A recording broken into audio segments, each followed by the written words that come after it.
প্লাস্টিকের বোতল দিয়ে চুড়ি বানানো বর্তমানে এত ভাইরাল হয়েছে, তো আজকে ভাবলাম যে আমিও ট্রাই করি। তো ওই যে খাইয়ে দেয়া কাজ না থাকলে যা হয়, আমার ঘরে আবার অ্যাক্রামিন কালার ছিল, ওইটা অনেক দিনের, এজন্য একটু জমে জমে গেছিলো, তাও ওইটা নিয়ে শুরু করলাম। তো আমি ফার্স্টে হাত দিয়ে কতক্ষণ চুড়ি বানানোর চেষ্টা করতেছিলাম, ঘুরাইতেছি, তো হাতে প্রচুর তাপ লাগতেছিল আর পারতেছিলাম না। পরে দেখি শেপ নষ্ট হয়ে যেতেছে, তখন আমি শুরু করলাম, স্টিলের গ্লাস ছিল, ওই গ্লাস দিয়ে কতক্ষণ চেষ্টা করলাম, ওইটা দিয়েও হচ্ছিল না। তো তখন ভাবতেছিলাম যে কি করা যায়।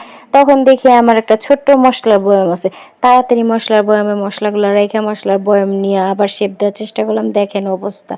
এই দিক দিয়ে গরমের তাপে মশলার বয়ামে প্লাস্টিক জোড়া লেগে গেছে, ওইটা আবার পানি দিয়ে ছুটায় নিয়ে এসে পরে আবার দেখি যে না, হয়ই না। তখন আমি কাপড় নিলাম, কাপড় দিয়েও চেষ্টা করলাম, আমি আসলে ফেল করতেছিলাম। এই জন্য আমি কোনো ভাইরাল টপিক ট্রাই করি না, ট্রাই করলে আমি ফেল মারি। তো শেষেতে ভাবলাম যে একটু হাত দিয়ে আবার ঘুরে দেখি হয় কিনা।